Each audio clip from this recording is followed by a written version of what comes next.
Всем привет, с вами Лакмус, и сегодня я решил начать прохождение новой игры. Это игра Neverwinter Nights. Новая она, конечно, на моем канале, на самом деле она вышла в далеком 2002 году, выпущена компанией BioWare. Но, несмотря на то, что ей уже больше 10 лет, я считаю, что это, можно сказать, каноничный пример того, как надо делать ролевые игры. Даже я бы сравнил ее по значимости с Morrowind'ом. Хотя это, конечно, разные игры, у них разные цели, разные направления, в общем, сравнил только по значимости. Что можно сказать еще об этой игре? Я, как всегда, перед началом скажу вступительное слово. Игра основана на ролевой системе Dungeons and Dragons, довольно известной системе. Я сразу скажу, что я не знаток этой системы. И в дальнейшем, когда я буду комментировать свои действия, комментировать события в игре, прокачку и прочее, я заранее прошу прощения, если допущу какие-то неточности, касающиеся этой системы. И буду, естественно, благодарен за адекватные комментарии, поправки, может быть, какие-то уточнения, но в рамках игры. То есть мои познания ролевой системы ограничиваются именно компьютерной игрой. Слишком углубляться в дебри, изучать все эти тонкости я не буду. Тем более, что игра основана на третьей редакции ролевой системы, конечно же, сейчас устаревшей.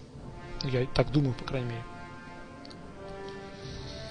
Игра является наследницей Baldur's Gate, насколько я знаю. В Baldur's Gate я играл немного. Но вот она и похожа, собственно говоря, на нее и по внешнему виду, и основана на той же ролевой системе. И действие игры происходит в том же самом мире. Это континент Фейрун, мир Аторил. Для тех, кто в курсе. Что еще можно сказать? Игра у меня не лицензионная. Я скачал ее с торрентов, честно признаюсь. Установил я текстурки сюда. Хотел установить еще и шейдеры для лучшего отображения внешнего вида, но с шейдерами у меня ничего не получилось. Также у меня установлен неофициальный перевод. Я знаю, что есть перевод от 1С, я его посмотрел. Он неплохой, но я установил так называемый перевод от Триады. Здесь озвучены ролики вступительные, озвучены некоторые персонажи, частично озвучены.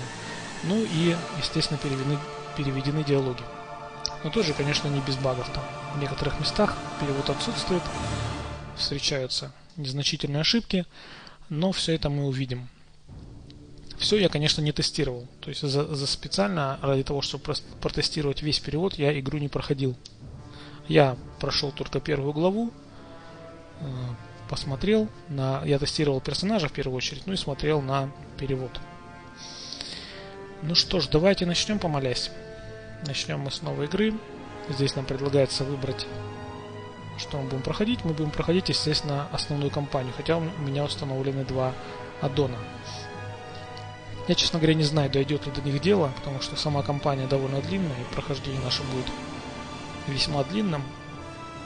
Здесь также шли в комплекте еще какие-то модули, но я так понимаю, что они англоязычные, я их не смотрел и, наверное, не буду. Начнем кампанию. Здесь нам предлагают начать с прелюдии, то есть с обучения, или сразу пойти в первую главу. Мы начнем с прелюдии, потому что здесь раскрывается завязка сюжета. Создадим нового героя. Вот, собственно говоря, генератор персонажа. Сам по себе процесс создания персонажа, он очень увлекает. Потому что сразу начинаешь как-то прикидывать будущее развитие. И, в общем-то, я проводил за этим занятием очень много времени в свое время, когда только осваивал игру. Да и сейчас, в принципе, иногда тоже я зависаю. Я уже заранее определил, каким персонажем я буду играть. Здесь вот следует выбор расы, несмотря на то, что, насколько я знаю, по канонам ролевой системы, выбор класса гораздо важнее, чем выбор расы. Но здесь вот решили сделать так. У нас имеется 7 рас и подраса какая-то. Рекомендуемый нам рекомендует человека, потому что это универсальный персонаж. Мы видим, что предпочтителен у него любой класс. В чем, собственно говоря, разница? Почему человеку так вот обособленно. Если мы посмотрим на другого какого-нибудь персонажа, то есть гнома, например, мы видим, что у него предпочтительный класс волшебник. Также даются модификаторы характеристик под этот класс. Телосложение плюс 2, минус 2 сила. То есть, если мы выберем гнома, создадим, естественно, волшебника, и потом возьмем еще несколько классов сверху, игра позволяет делать мультикласс, то вот этот класс будет исключен из расчета на штраф. То есть, если мы превысим допустимое количество классов, по-моему, свыше 2, то будем получать штраф. Но если у нас предпочтительный класс волшебник, то этот волшебник считаться не будет за мультикласс. Как-то вот так. Вот, кстати, написано. Если гном имеет несколько классов, то класс волшебник не учитывается при определении штрафов к опыту за мультиклассовость.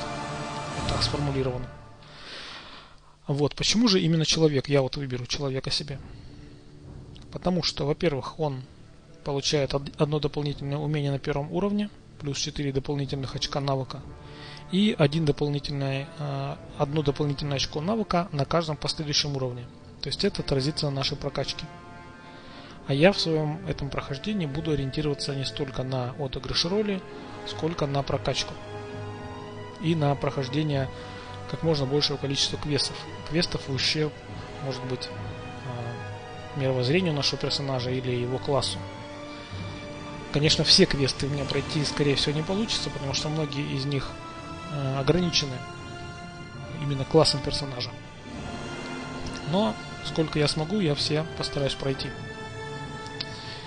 Так, как расу мы выбрали, теперь выбираем портрет.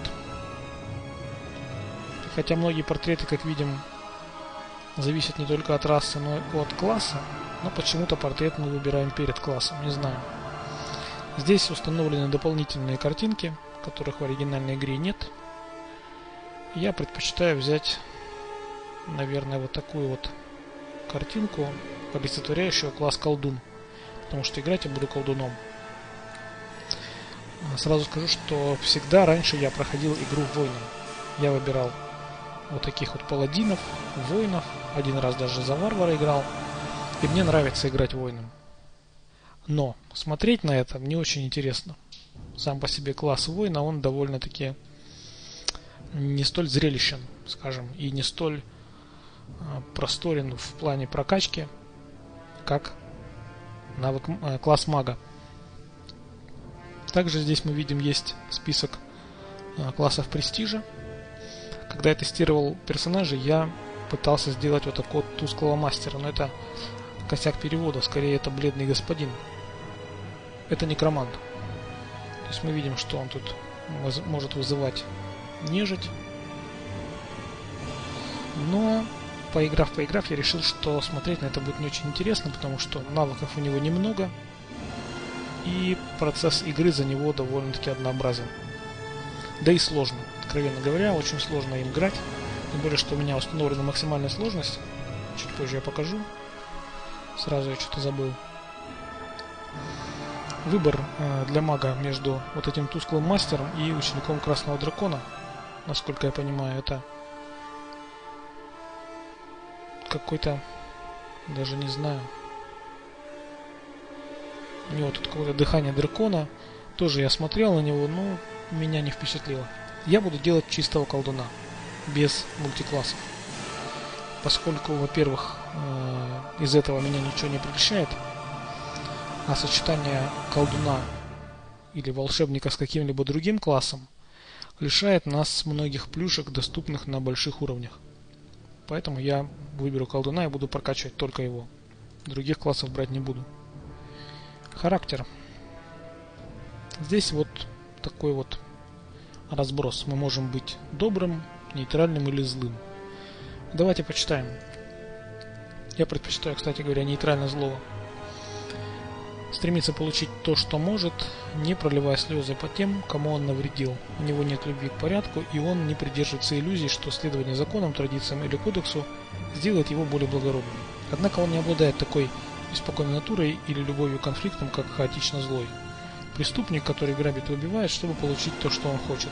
Нейтрально злой. Олицетворяет зло, бесчестие и колебаний. Это вот мой выбор.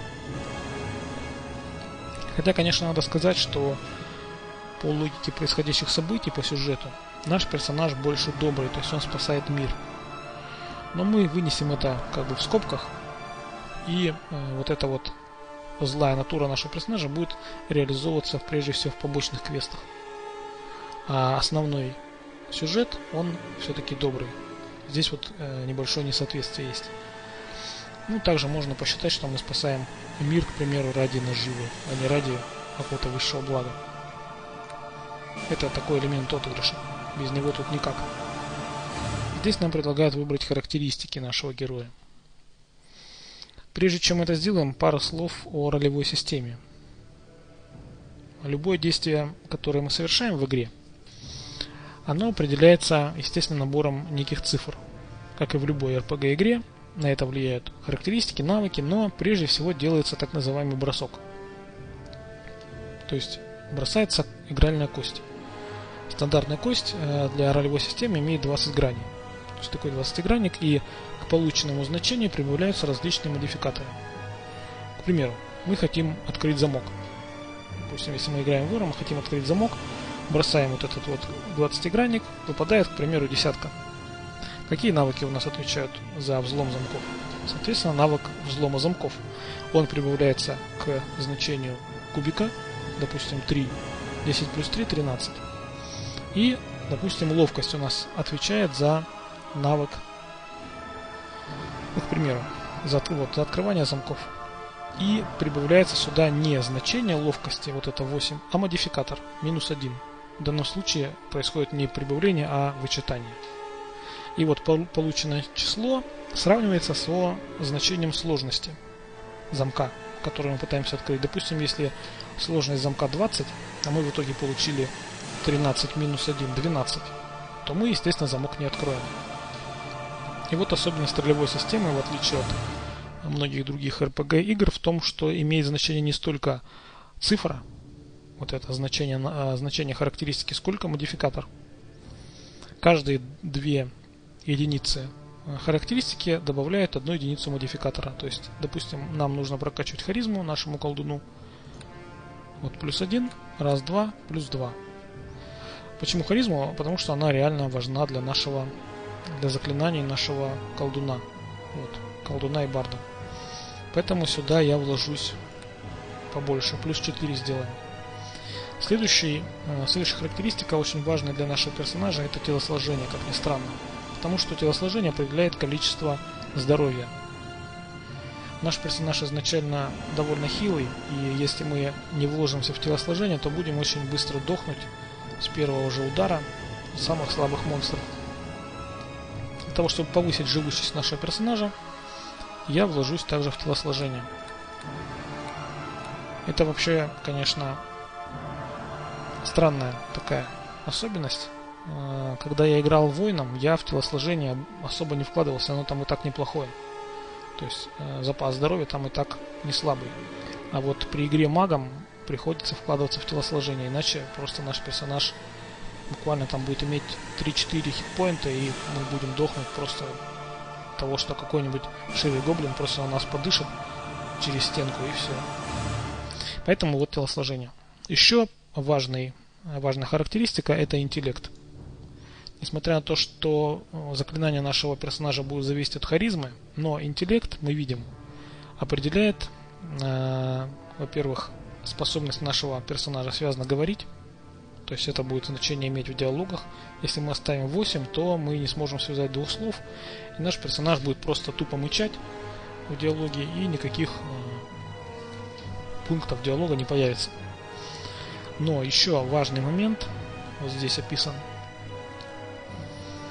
Количество, модификатор интеллекта умноженный на 4 прибавляется к количеству очков навыков, которые можно распределить при создании героя. Мы до создания навыков еще не дошли. Если мы здесь оставим минус 1, то будет не прибавляться, я так понимаю, а отниматься опять. Еще важный момент. При повышении уровня количество очков навыков также зависит от интеллекта. То есть, чем больше у нас будет интеллекта, тем успешнее будет наша прокачка. тем больше навыков мы сможем получить при повышении уровня. Поэтому здесь я тоже вложусь. +1. Немного, но это нам будет нужно. И даже, наверное, +2, не знаю. Еще важный параметр ловкость. Не столь важен, конечно, как телосложение или интеллект, но ловкость позволит нам избежать некоторых атак. То есть, сейчас вот мы здесь прочитаем. Где-то здесь такое написано. Ну, это воровские в основном навыки. Вот. К проверкам навыка кувырок. Герои с высоким значением навыка кувырок способны уйти от атак во время боя, выбирая все время безопасную позицию. Вот этот навык кувырок я планирую прокачивать. Несмотря на то, что наш персонаж все-таки не плут, как здесь вот описано, но это позволит нам избежать некоторых атак, но здесь у нас только +0 получится. Но плюс это лучше, чем минус, конечно, поэтому я вот беру так. Окей. Навыки и умения. Здесь нам предлагают выбрать школу магии, в которой будет специализироваться наш персонаж, но мы забьем на стандартные какие-то настройки и сделаем все ручками. Сначала мы распределим очки навыков. Их очень много, как видим, все их я сейчас рассказывать не буду. Заострим внимание только на важных. Вот, например, концентрация. Это навык класса. Мы видим, что он зависит от телосложения. Это еще одна причина была вложиться в телосложение. Что он дает? При высокой концентрации, когда атакуют нашего персонажа, допустим, мечом бьют во время колдования каких-то заклинаний, то наш персонаж может эти атаки игнорировать. То есть урон он все равно получит, но заклинание не прервется. Если навык концентрации будет низок, то любая атака во время колдования заклинания собьет это заклинание, и мы вынуждены будем колдовать заново. А урон мы все равно получим. Поэтому в концентрацию я буду вкладываться по максимуму. Но все равно больше 4 мы при старте не вложимся. Вот, кстати, мы 20 очков получили навыка при старте. И в последнюю очередь за счет интеллекта. Так, поэтому концентрация. Также вот у нас навык класса знания заклинаний. Используется для определения заклинаний и наложения контрзаклинаний. Зависит от интеллекта, как ни странно. Здесь мы тоже вложимся по максимуму. Знание легенд позволяет герою идентифицировать неизвестные магические предметы. Это тоже навык класса, поэтому сюда мы тоже вложимся. Также я обещал прокачивать кувырок. Вот он. Но сюда только 2, потому что цена здесь выше. То есть, обратите внимание. Концентрация. 1 очко навыков. 1 очко вот здесь. А кувырок 1 очко здесь стоит 2 очка навыков. Потому что это не навык класса. Навыки класса, соответственно, дешевле в прокачке. Но прокачивать этот навык нам все равно придется. Так, у нас еще осталось 4 очка. И у меня выбор между убеждением, которое хоть и не навык класса, но зависит от харизмы и позволяет нам получить от неигровых персонажей дополнительную информацию или дополнительное вознаграждение. То есть это опция убеждения в диалоге. У нас харизма и так неплохая, пока что в убеждение я вкладываться не буду. Навык класса у нас лечение. С этим навыком герой может использовать аптечку, чтобы лечить раны, избавляться от ядов и болезней. То есть чем выше будет у нас навык лечения, тем большее количество хитов мы сможем вылечить с помощью аптечек. В принципе, полезный навык. И вот у меня выбор между убеждением и лечением. Есть еще насмешка, которая зависит от харизмы, но она нужна больше воинам, мне кажется. Нашему персонажу вряд ли удастся над кем-то насмехаться безболезненно. Есть тут еще создать броню и оружие, но я, честно говоря, раньше с этими навыками не встречался. Видимо, они добавлены каким-то аддоном. Давайте, наверное, выберем сожалению, больше прокачать кувырок нельзя. Я бы вложился, конечно, в кувырок.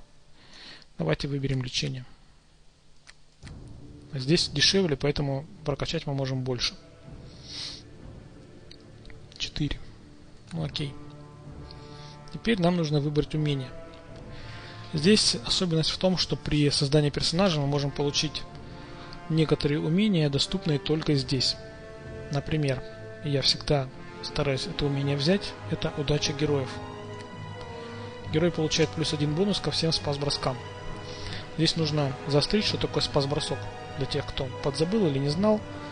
Когда нашего героя пытаются атаковать, к примеру, заклинанием или воздействует на него ловушка, мы можем избежать этого воздействия с помощью так называемого спас-броска. То есть это тот же самый бросок кости с прибавлением различных модификаторов.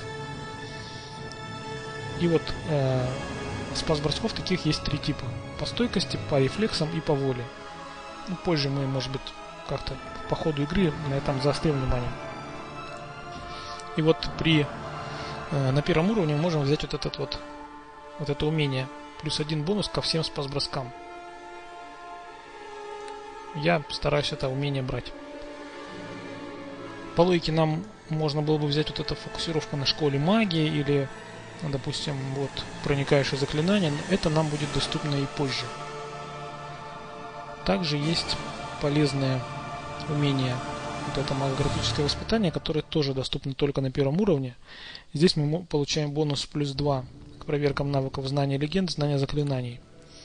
Еще полезное умение змеиная кровь, тоже только на первом уровне. +1 бонус к спас-броскам по реакции, а также +2 бонус к спас-броскам по стойкости. Реакция нужна при воздействии ловушек, насколько я знаю. Стойкость против яда. Неплохое вот это умение. Так, это не наше. И есть еще одно полезное умение. Боевое чтение заклинаний, но это мы сможем взять позже. Так, бдительность. Это не то. Так. Сильный дух. Вот. +1 бонус к спас-броскам по стойкости и воле, а также +1 бонус к спас-броскам против магии смерти.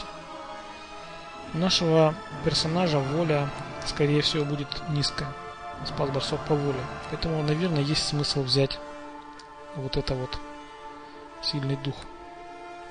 У меня, собственно говоря, выбор между вот сильным духом, магическим воспитанием и змеиной кровью. Яд на нас будет действовать довольно часто. Надо искать пауков в игре много и всяких зомбаков отравляющих.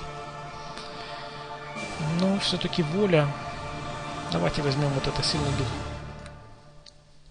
Здесь мы можем выбрать заклинание. Поскольку наш персонаж колдун, мы можем колдовать. При старте мы можем выбрать 4 заклинания нулевого круга и 2 первого. Это не столь принципиально, на самом деле вот эти заклинания нулевого круга, они довольно слабые. Я выберу сопротивление, ошеломление, вспышку. И давайте электрический удар, как атакующий. А вот здесь посложнее выбор. Можно было бы, конечно, взять вызов существа. Но поскольку у нас есть уже фамильяр, будет, вернее, доступен, то вызывать существо первого уровня я не вижу смысла. Здесь больше мне нравится, конечно же, вот это атакующее заклинание магическая ракета, которая, кстати, принадлежит к школе разрушения. Школу разрушения я в последующем буду прокачивать. Поэтому я возьму его как основное атакующее заклинание. Есть еще вот обжигающие руки, но оно действует по площади, а поскольку у нас установлена максимальная сложность, то мы такими заклинаниями будем пользоваться редко. По крайней мере, на начальных этапах. И у меня выбор между броней мага, которая, как видим, добавляет +1 класс брони, то есть она против атак физических. И есть еще вот эта устойчивость к элементам, то есть сопротивление повреждениям 10 против всех элементарных форм урона, то есть против заклинаний. И вот у меня выбор между вот этими двумя. Ну, давайте, наверное, выберем все-таки броню мага. И вот у нас выбор фамильяра. То есть колдуны и волшебники могут таскать за собой вот такого вот монстрика. Они разные, видим здесь. Который не считается за призванным. То есть это такая особенность. Любой другой персонаж может, к примеру, свитком, если доступны ему свитки, призвать какого-либо монстра. Наш же персонаж может призвать монстра, к примеру, заклинанием либо свитком, и в дополнение к нему призвать фамильяра. То есть иметь двух призванных монстров. И если мы еще наймем наемника, то их будет уже трое. То есть 3 наших компаньона. Но особенность фамильяра также и в том, что им мы можем управлять. В ограниченных, конечно, рамках, но управлять. И многие фамильяры, мы видим, что они разные, имеют дополнительные способности. Мне нравится вот эта Пикси. В боевом смысле она мало что из себя представляет, но она умеет срывать замки. Вот. Открывание замков. И очень неплохо она это умеет. При старте она будет очень полезна. В последующем я, конечно, ее заменю. Мы можем выбрать ей имя из готовых или написать свое. Я напишу Пикси. Вот. Ну и она нам, естественно, поможет. На 1-2 уровне. Незаменимая вещь. Здесь мы выбираем внешний вид. Давайте выберем бошку в капюшоне, потому что другие бошки довольно уродские. Лицезреть нашего героя близко мы будем редко. Особенно нам не нужно будет вот это татуировки и тело. Тут только комплекция выбирается. Одежда тоже не принципиальна, потому что мы сразу же практически ее заменим. Цвет кожи, цвет волос, все это без разницы. Я это ничего выбирать не буду. Схватите! Атакуйте, я говорю! Видим, что часть голосов озвучена. Другие нет. Фамилию я сотру. Фамилию нам выбирать не обязательно. Можно выбрать просто имя. Здесь я напишу традиционно. Возраст нашего персонажа. Я не знаю, что зависит от этого. Ну, давайте сделаем 20 лет. Все-таки мы проходим обучение. По моему приказу атакуем. Пленных не брать. Мне нравится вот этот голос. В общем-то, создание персонажа завершено. Давайте посмотрим. Все-таки воля у нас в минусе оказалась. Реакция на нуле. Воля в минусе. С этим, наверное, потом нужно что-нибудь будет поделать. Как-нибудь повысить спас-бросок по воле. Разберемся. Холодный север.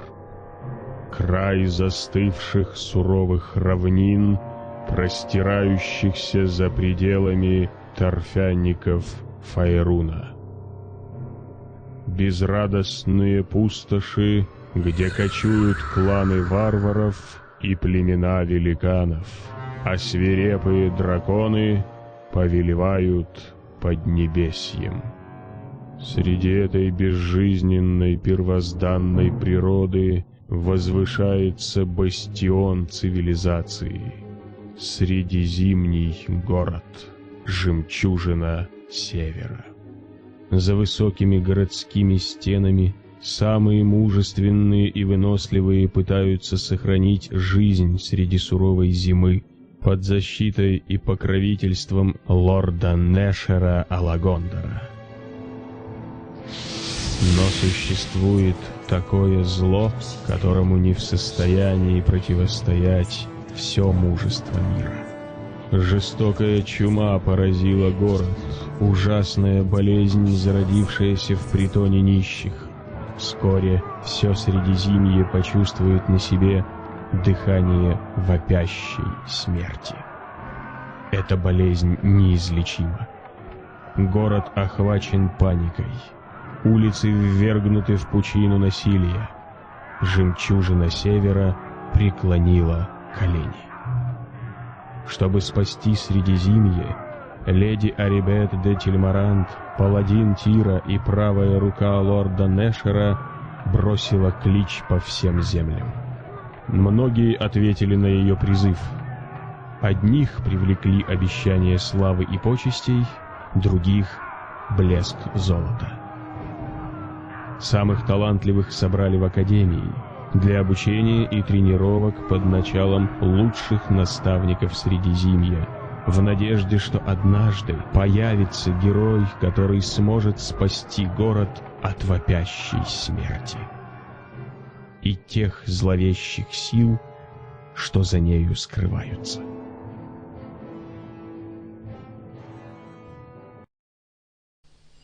В общем-то, сюжет игры довольно банален, надо сказать, но прелесть его не в основном сюжете, а в дополнительных квестах и персонажах.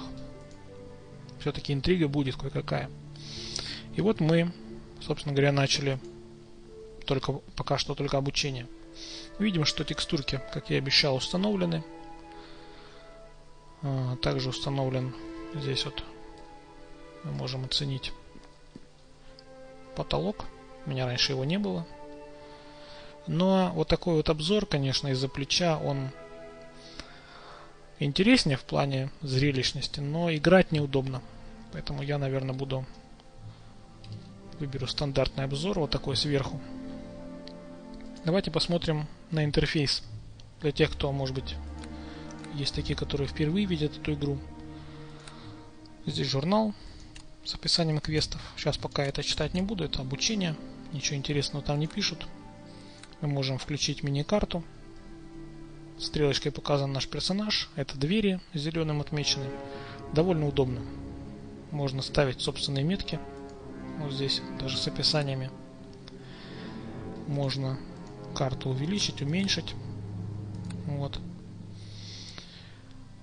Здесь внизу у нас такой похожий на чат окошко, в котором отображаются действия. То есть все вот эти броски, цифры, они все будут вот здесь. Для тех, кому интересно, может посмотреть. Допустим, захотел вскрыть замок, хоп, посмотрел, а сложность слишком большая, и как бы оставил это занятие. Так, это отдых, это обычные настройки, инвентарь. Видим, что инвентарь довольно обширный. Имеется аж 6 закладок, но он ограничен по весу. Наш персонаж маг, поэтому может нести только 73, вот в фунтах измеряется. Это немного, я прямо скажу, и заполнить все 6 закладок у нас, наверное, не получится. Золото 75 у нас на самом начале. Предметы вот отображаются вот здесь надетые. Что еще мы здесь увидим? И книга заклинаний.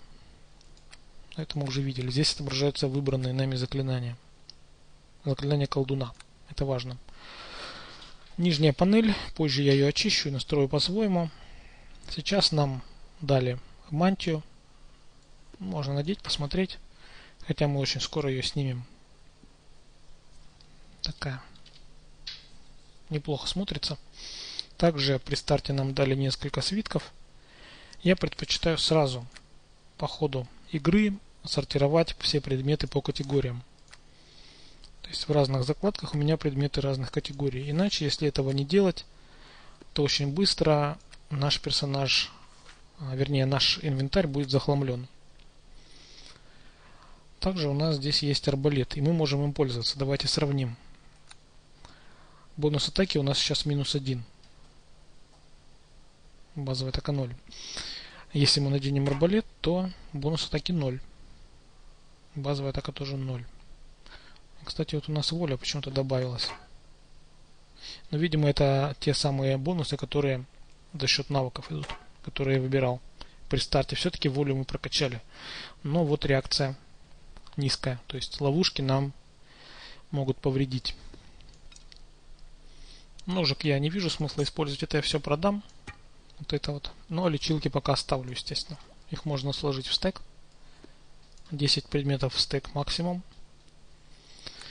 Ну и в самом начале нам нужно обшарить вот здесь контейнеры в комнатах. Это все, конечно, пойдет на продажу. Вряд ли мы здесь что-то ценное найдем. Но на первых порах золото нам будет очень важно. Здесь нам навязывают диалог. Я так скажу, что выбор реплик в обучении не столь важен, поэтому я все это пролистаю. Здесь ничего нового нам не сообщат. Эти персонажи предлагают нам то, что мы и так знаем. И я пробегусь по комнатам. Подсвечивать активные объекты можно с помощью клавиши Tab. Вот так видим. Чтобы не обшарить все мышкой, я этой опцией пользуюсь. Hey there. I want to talk to you. Полностью диалогов нам избежать, к сожалению, не удастся. Потому что тут несколько закрытых дверей, которые открываются после диалогов. Но и вдаваться в детали я не буду. Откажемся от учебника и сразу идем дальше. В первом эпизоде у нас не получится, наверное, дойти до каких-то активных действий. Даже с гоблинами мы вряд ли повоюем, потому что это все очень много времени отнимает. Все вот эти комментарии, обучающие вот эти вот диалоги, я все это уже знаю. Так, мне не нужно руководство. Он хочет научить нас пользоваться инвентарем и магазином. Но ассортимент его товаров мы тем не менее посмотрим. Он дал нам мантию сопротивления огню. Видим, что она довольно дорогая. И вот важный еще момент. Здесь пишется: реакция купца благоприятная. Разные персонажи, разные торговцы будут по-разному относиться к нашему персонажу. От этого будет зависеть цена. И нам нужно будет в последующем искать, естественно, торговца за благоприятной реакцией для того, чтобы продавать им дорогие предметы, артефакты, чтобы получать большую сумму, естественно. Но для того, чтобы найти такого торговца, есть такой способ.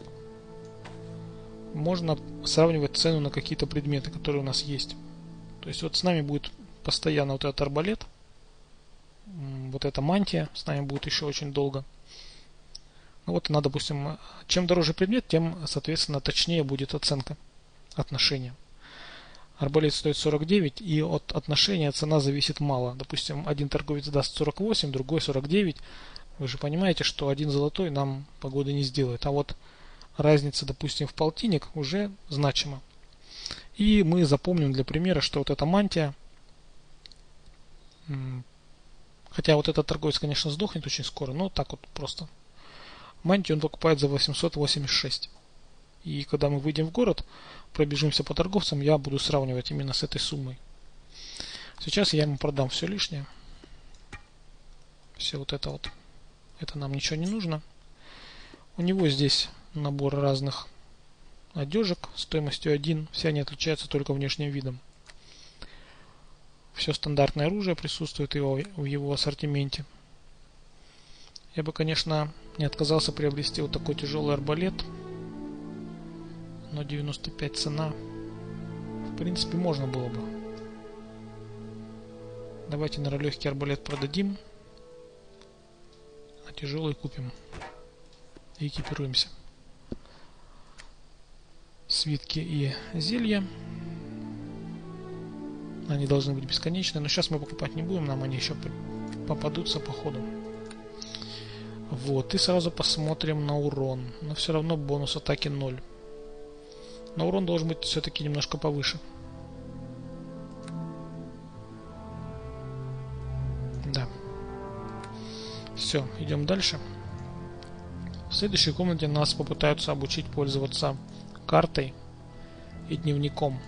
Но мы проигнорируем. В таких вот книжных полках чаще всего встречаются различные несюжетные книги, которые описывают мир игры. Я их собирать и читать не буду. Но заглядывать в эти книжные контейнеры имеет смысл, потому что там иногда попадаются свитки. В следующей комнате происходит обучение воинов. Здесь нам делать нечего. Сразу идем дальше. Обучение нашего персонажа происходит вот здесь. Сюда мы заглянем. Сначала обшарим контейнеры. Содержимое некоторых контейнеров одинаковое. Например, вот в этом сундуке всегда попадаются вот эти свитки. Свитки я буду в последующем собирать. Это такое для меня средство последнего шанса. То есть, когда заклинания кончились, свитки могут выручить. Ну и есть просто несколько таких вот очень эффективных свитков. которые могут нам попасться. Ну и давайте поговорим с этим учителем. Он говорит, что он заурядный волшебник и предлагает нам пояснение по поводу магической системы.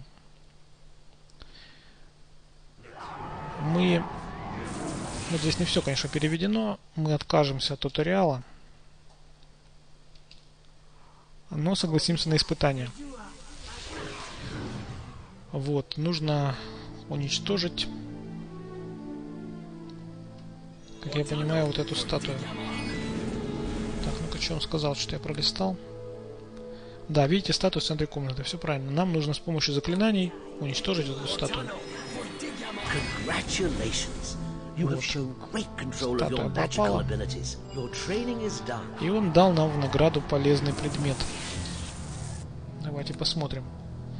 А именно вот такую волшебную палочку. Скипетр Мороза. Ее уникальность в том, что она использует... С помощью нее мы можем колдовать луч Мороза неограниченное количество раз. Это будет основное наше оружие на обучение и на первых порах. Обучение завершено. Нет, еще не завершено. И сейчас я, наверное, приведу в порядок вот эту вот панель. Сюда мы можем помещать заклинания и предметы различные. Их 3 таких панели. Одна стандартная, другая через Ctrl и через Shift. Поместим сюда палочку и лечилки. Так, и теперь заклинания посмотрим. Сюда я помещу вызов нашего фамильяра. Нам придется довольно часто пользоваться. По крайней мере, на первых порах. Так, ну что, у нас атакующее заклинание стандартное. Это вот эта магическая ракета. Я ее сюда помещу. И дополнительный электрический удар. Также я здесь помещу дебафы. Слабенькие, конечно, но тем не менее. Так, а вот на Ctrl у нас пойдет бафы. У нас их пока всего 2. Но я тоже планирую их использовать. Выходим отсюда. В другие комнаты нам заходить пока смысла нет. Ничего там для нас нет интересного.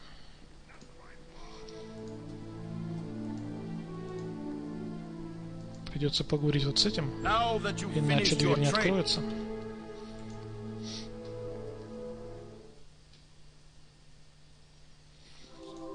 Мы попали в такой вот интересный зал.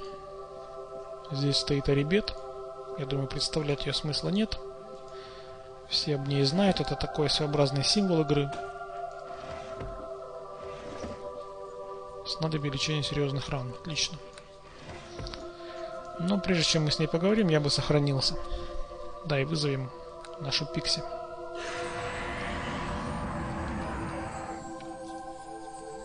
Поздравляю! Твое обучение здесь, в Академии, окончено.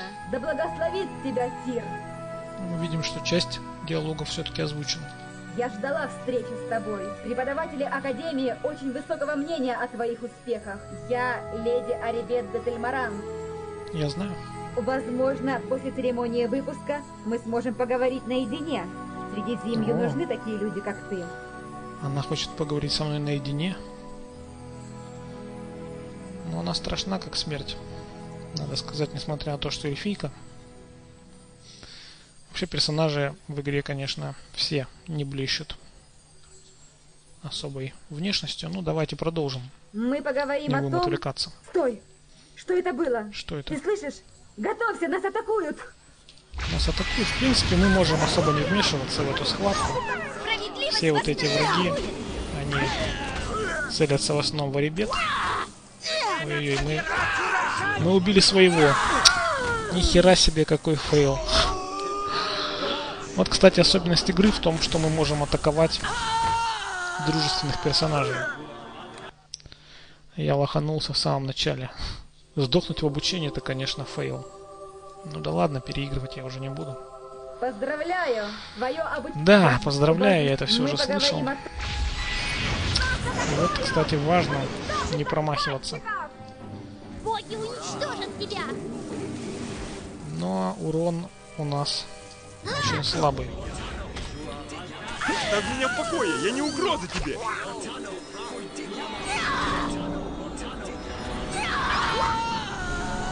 Так, я не понял. А, убили нашу Пикси. Да и нам скоро крышка. Хитов у нас мало. Поэтому 1-2 удара и все. Видим, что нас не атакуют. Мы можем их довольно безнаказанно. Справедливость восторжествует! Можно из лука. Из арбалета, вернее. Не стой у меня на дороге! Неплохой урон, кстати. Гораздо больше, чем от наших заклинаний. Но, видимо, у них защита от магии какая-то. Можно, кстати, посмотреть. Да, сопротивление заклинаниям. Я должна поговорить с тобой. Вот, никто не выжил, кроме нас. Как видим. У меня это чаще всего бывает. Я должна поговорить Еще и с тобой. потому, что у меня установлена максимальная сложность. Давайте посмотрим. Так, режим PvP включен. Надо сказать, что это вот как раз то, что мы наблюдали перед смертью, это оно и было. То есть мы можем атаковать дружественных персонажей. Так, и вот самое главное. Критические удары наносятся, как обычно, по нашему герою. Применяемое героем дистанционное оружие в ближнем бою вызывает спровоцированную атаку со стороны противника. Зелье в ближнем бою вызывает спровоцированную атаку. Персонаж наносит урон как обычно, а NPC наносит 200% урона. Сон действует как обычно. Так, эффекты удержания действуют как обычно. Замешательство как обычно. Страх как обычно. Так, ну и... Вот оно. Вот это оно и написано. Огненные шары и другие заклинания, воздействующие на область, наносят урон членам отряда. Вот самое важное, что доставляет дискомфорт вот на этом уровне сложности. Ребят хочет с нами поговорить, обсудить произошедший бой, в кавычках. Но я на сегодня на этом завершу, потому что прошло довольно много времени уже. Затягивать эпизоды мне не хочется. Я должна поговорить с тобой. На сегодня это все. Я по-прежнему надеюсь на комментарии, уточнения, может быть, предложения какие-то поступят. Всем спасибо за внимание. До встречи.